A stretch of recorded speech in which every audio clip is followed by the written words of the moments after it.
Hi everyone, it's me again. I'll be moderating a panel of three pretty famous people in Kuala Lumpur. We have Darren Chin from Desi Restaurant, Jenifer Kuah from Studio Restaurant, and Raymond Tham from Beta and Skillet. And the topic today will be trends and the key to a successful restaurant in Malaysia. Please give us a minute while we set the stage. And can we invite the speakers onto the stage now?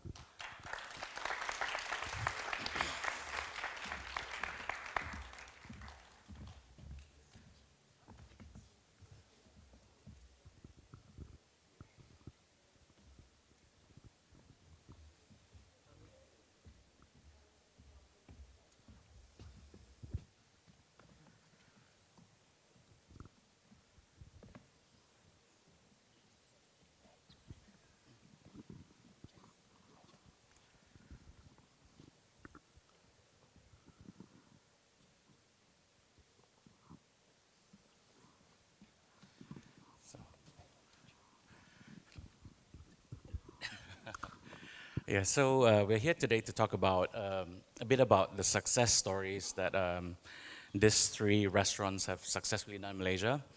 Maybe we can start with Darren Chin telling us a bit about his restaurant and.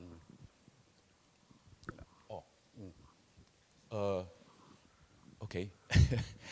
um, I've been cooking for 20 years, and over the last 5 years, my life has changed in many ways.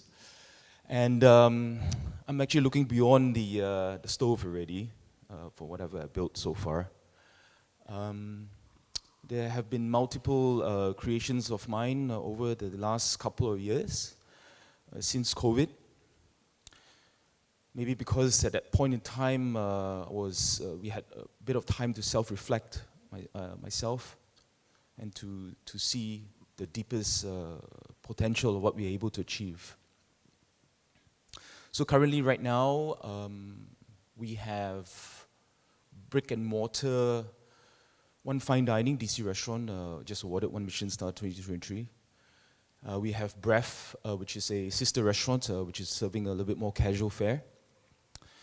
And we have Guy, my Thai restaurant outfit, which was created for my wife's family.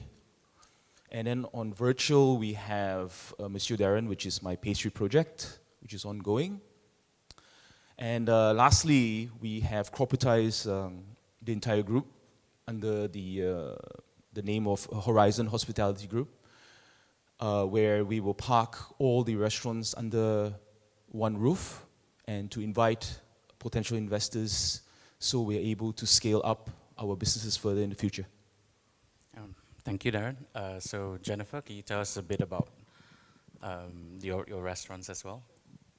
Hi, I'm Jenifer Kuah. I run Studio Restaurant with Christian, who's the chef and my business partner. I'm legally trained before embarking on my journey in the food and beverage industry 16 years ago.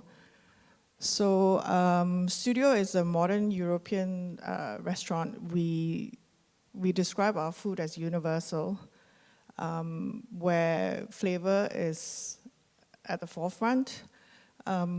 We also use local ingredients as much as possible.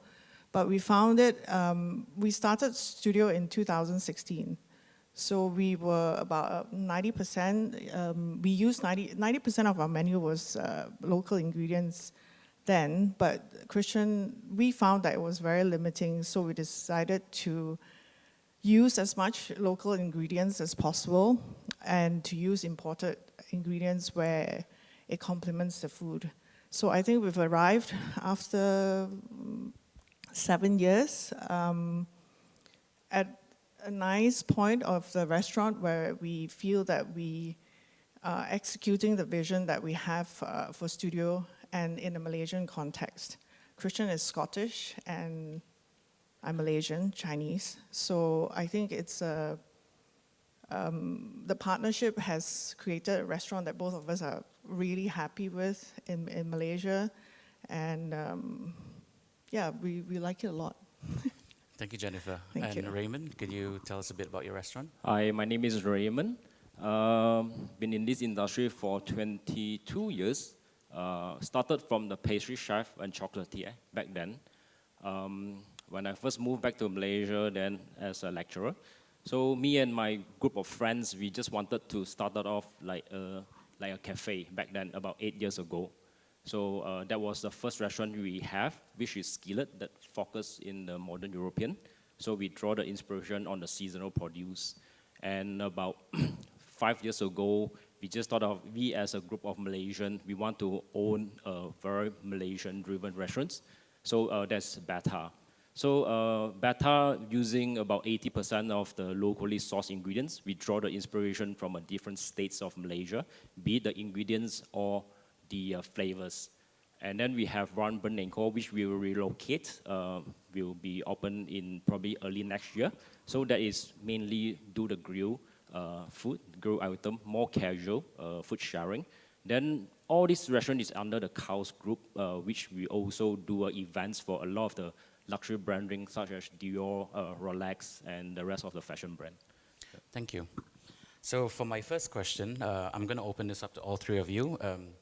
You know, when it comes to success and failures, do you think, like, what were some of the successes, or more importantly, what are some of the failures that you all personally face, so that a lot of our audience who are in F&B can kind of learn from that to, you know, like, to not make the same mistakes? Or were there any, you know, things that you could advise them on?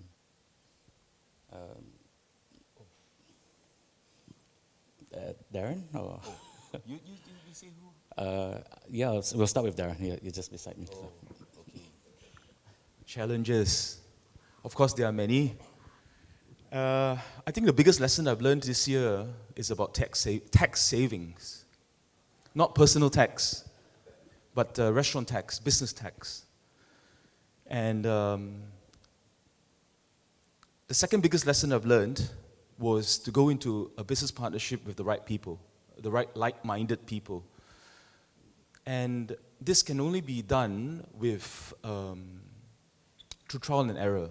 There is no perfect partnership. It just develops along the years. And it's something that I've seen so far.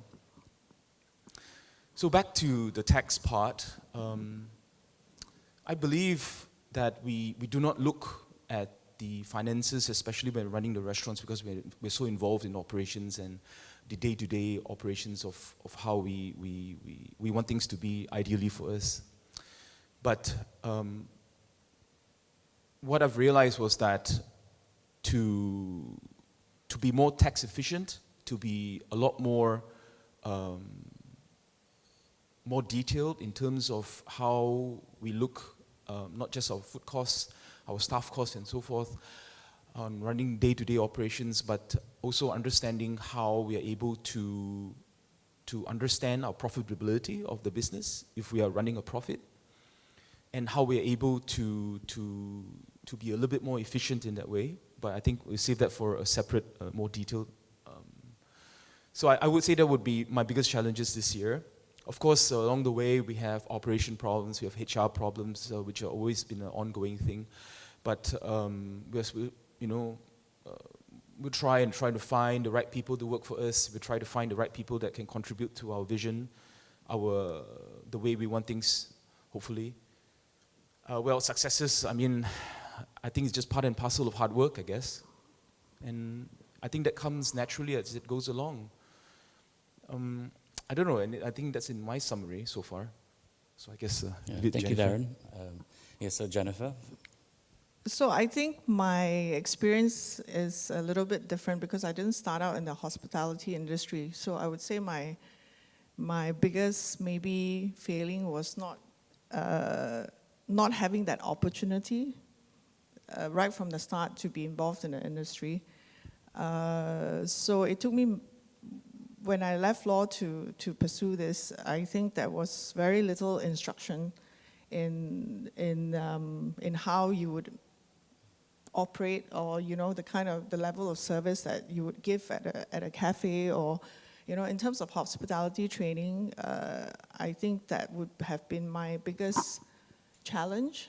I don't like to call it failures because, you know, you kind of work through it because, you know, it's something that you are you don't quite have, right? So you kind of run with it, you know? So I think that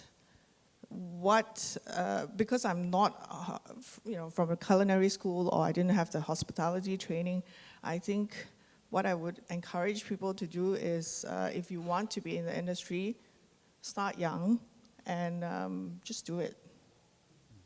Thank you, Jenifer. You're welcome. And Raymond?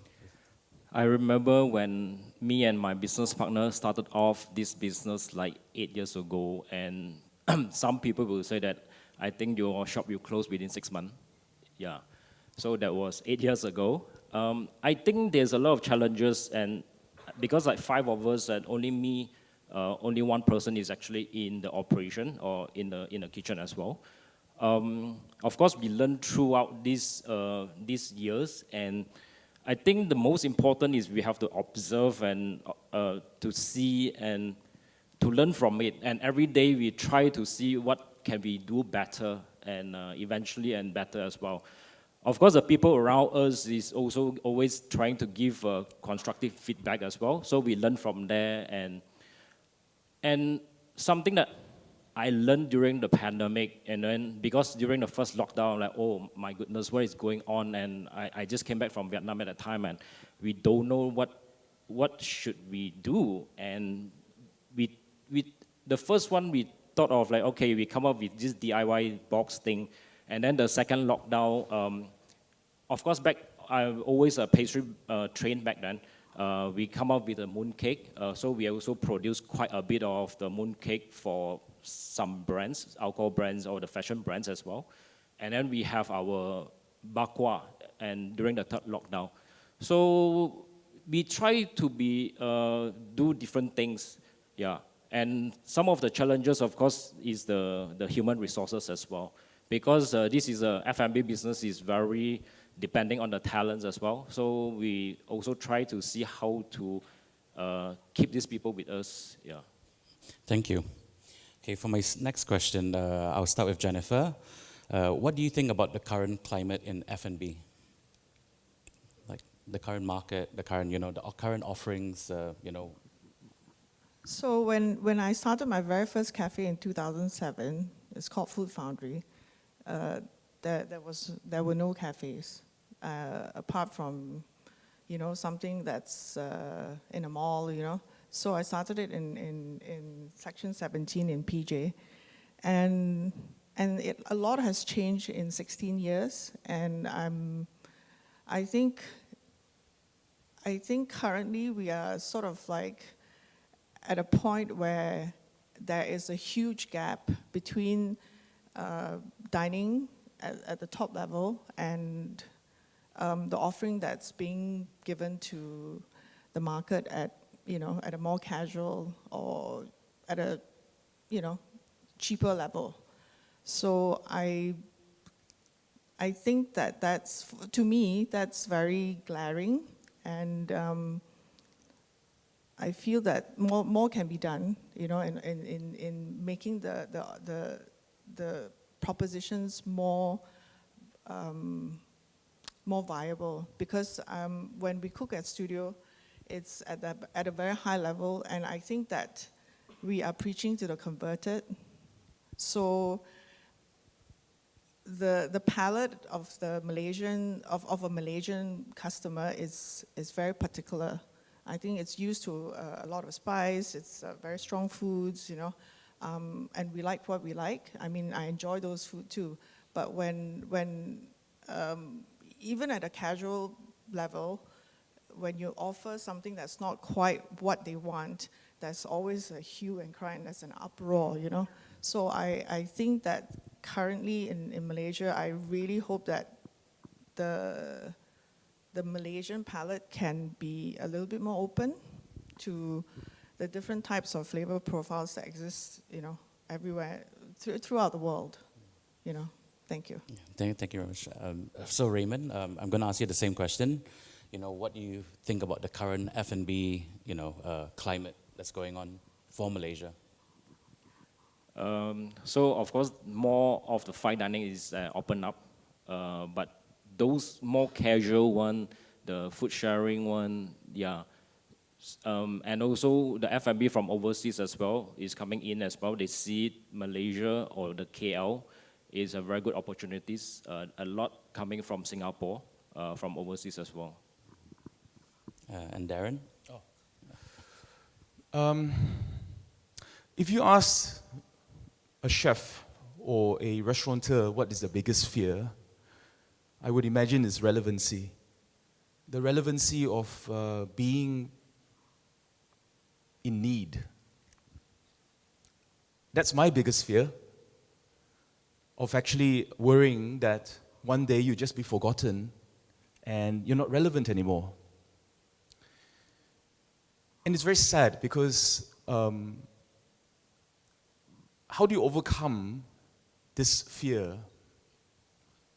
And the only way to answer that is happiness. And what is happiness? It could be money, be motivated by money, luxury goods, friends, successful businesses, and so forth. But I think as we move along, as you can see emerging talents of younger chefs coming out to express themselves through their cuisine, through their cooking, through their context, their lens, the dialogue between their food and the customers, needs to be a little bit more assertive in a way where the communication has to come from your heart.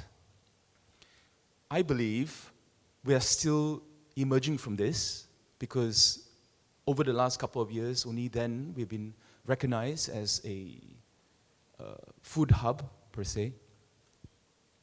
Secondly, I would like to add to what Jenifer was saying, her concerns between the gap of high fine dining and you have casual fare. I believe we are suffering, have always been in the Malaysian context, of social classment. So what is social classment? The rich are very rich, the middle is suffering because of, global economic and salaries and so forth like that. And then you have the lower end, which obviously suffer most. But this seriousness of social classment has never been addressed because we're just too afraid to voice it out. To voice out the very fact that we abide by these rules.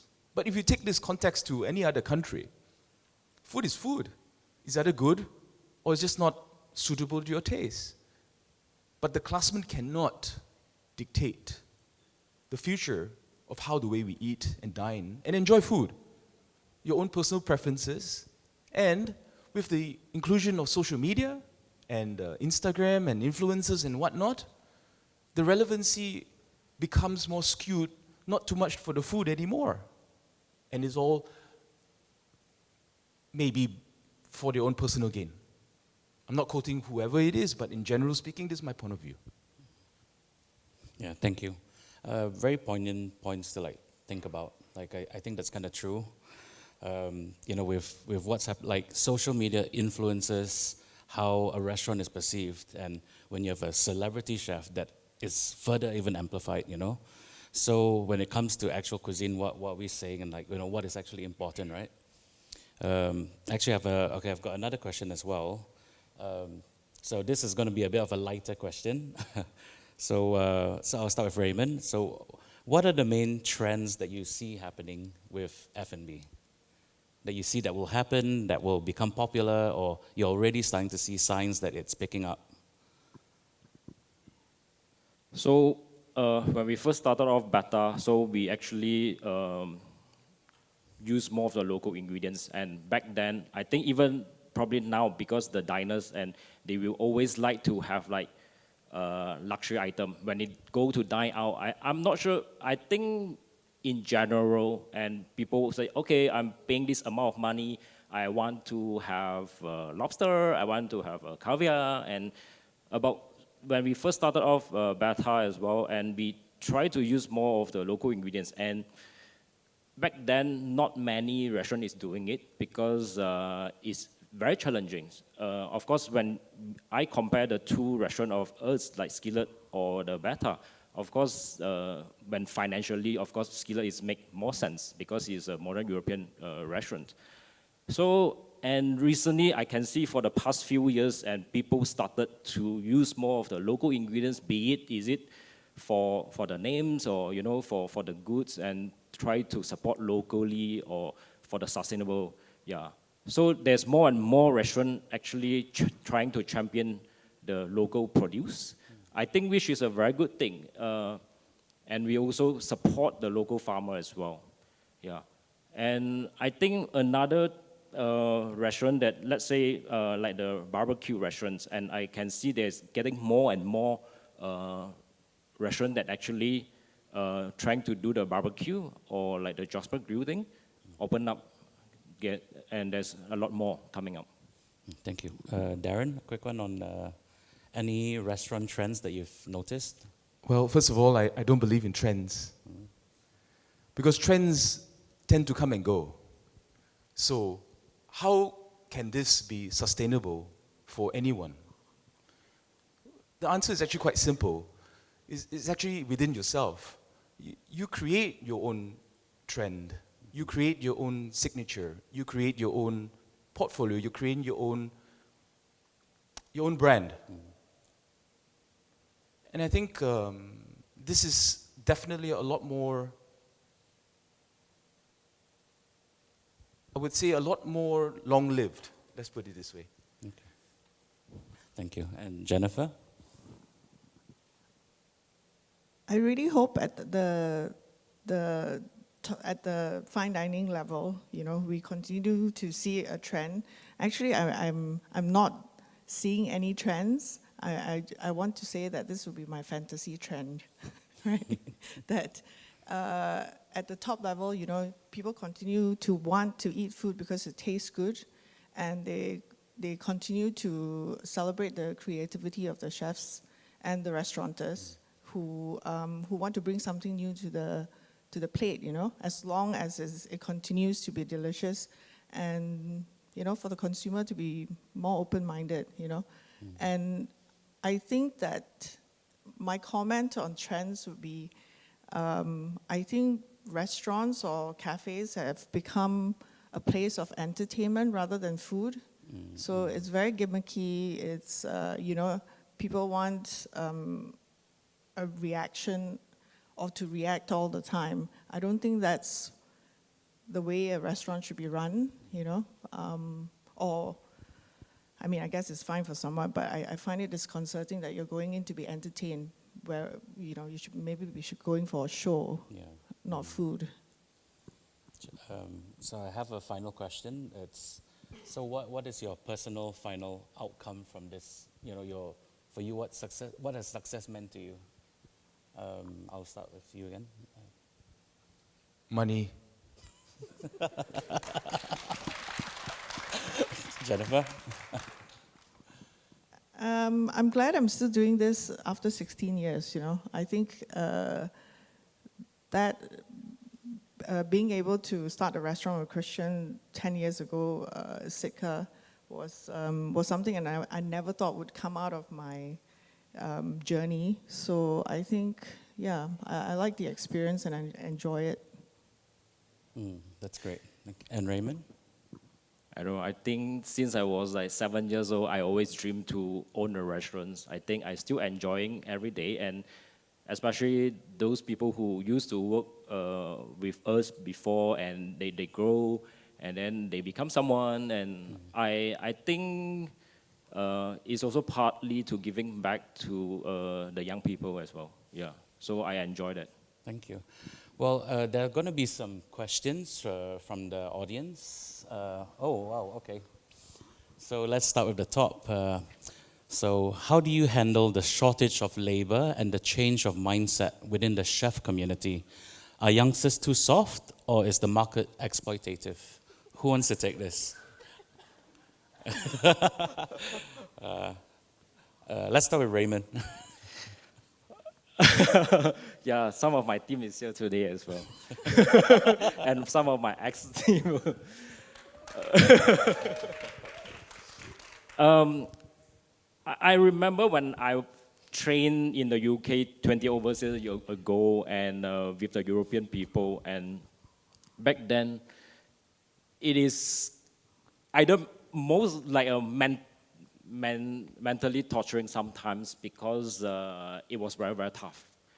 And but I don't know, maybe back then I was very young and yeah, I just have to tahan and then just keep it up as well.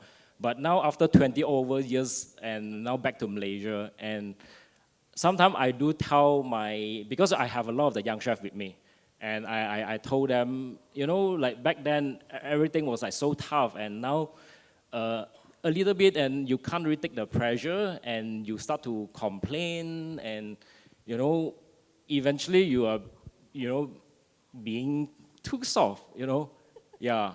So from our side, because we also try to make it to be a bit more balanced as well.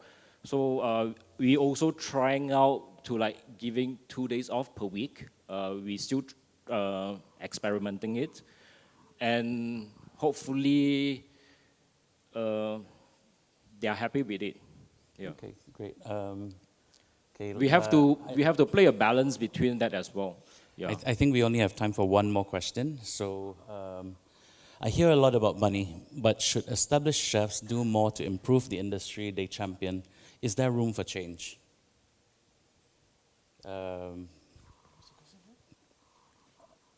hear a lot about money, but should established chefs do more to improve the industry they champion? Is there room for change? Jenifer? answer? Yeah. I'll answer on behalf of the chefs. I think money is first because you have to make the business work. So I think it's very important that you're able to make your business financially sustainable. So I don't think it's money for money's sake. It's money so that you can keep going. You know, you can do what you want. You can hire people, keep families together. Because there's a lot of knock-on effects in a restaurant, you know. It's not just money so you can go and buy nice things. And I think that so much responsibility is placed on a chef. So I think that's a different conversation, you know. But I think it's, as a chef or as a restaurateur, I feel that we need to or teach or give the younger people in the industry, not just chefs, the right values. You know, it's teamwork. We got to keep the business running. That's what we do at my restaurants, our restaurants, and to really be mindful of the fact that it is a business, first of all, so that everybody gets paid, and then teaching them the values. Okay, we're making some money. Let's look at the other aspects of the business that we can work on, you know. But I think that's just too much responsibility to expect a business to be thinking on so many fronts to start off with. Okay, I think I have one final question for Darren Chin. How do you manage family relationships running a family business? Number one.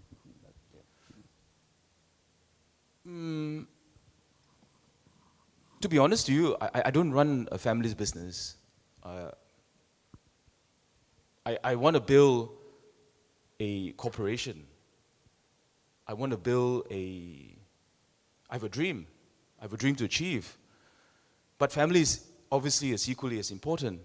And to maintain those relationships is about love and kindness, is about spending time with your loved ones, you know, sacrificing that time between your work and your ambitions and your dreams, you know, between that and you know, sacrificing equal time back to home. But most importantly also, it makes the journey a little bit easier if you would get them involved, because the only people in this world you can trust is family, full stop. Nice. That's why you should reward your family with nice cars. I think that's it. We have to. Oh, okay. So this is going to be open to everyone by popular demand. Will the Michelin Guide here in Malaysia help the industry? Can restaurants in the guide at least stay relevant, especially Malaysians' point of view differ to other countries that has a guide?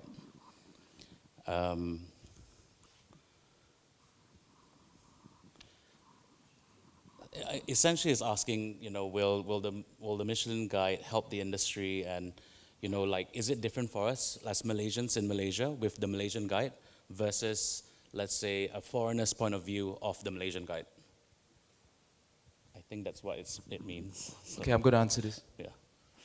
Yes, of course, the Michelin Guide has been judging restaurants for the last 100 years, I would assume. I mean, of course it's going to improve the industry. It's going to attract more global tourists, gastro tourists to come to Malaysia, recognize Malaysia as a food hub, not just for fine dining, but also to recognize, other talents as well. Other emerging talents, for younger chefs to come up with. Hopefully, and this is groundbreaking, that Malaysia hopefully would be a attraction for other foreign chefs to come in and open their own restaurants here. And this evidently will elevate the entire industry from a workforce point of view, from a diner point of view. I mean, our vision is not to suppress ourselves, right? It's to open up ourselves to the world and let the world can see what we can do with our food, with our skill. And yeah. Thank you, Darren. And I think this guy also push everyone to further, push the boundaries, try to be better as well. Yeah. A final word from Jenifer? Really? Just like your thoughts are So equally I important. was interviewed in maybe 2018 or 19, and I was asked for my opinion on the Michelin Guide. So I think that any effort to put Malaysia on the world stage, I welcome. But my comment now is the same as my comment then, which is I think the world has changed a lot. And I think, yes, at the top level, in terms of French cuisine, I think it's very relevant. But I think as a person who has, lived quite a while, I think that in terms of relevance, maybe not as much for the younger set. I think there's a pool of people who look towards it as the guiding light. But I feel that we also need to set the standards ourselves in Malaysia and ask ourselves what it is. It's so easy when you take benchmarks from another country, and not only any country, it's French and it's European, and then sort of like put it in the Malaysian context, when all we want to eat is still banana leaf, and nasi lemak. So that would be my comment. Well, very, very fair point of view as well. Guys, I think we're going to have to wrap up and break for lunch. So there will be a small snacks outside by Halton, which is a Moby Chef cart. So please come back after lunch. Thank you.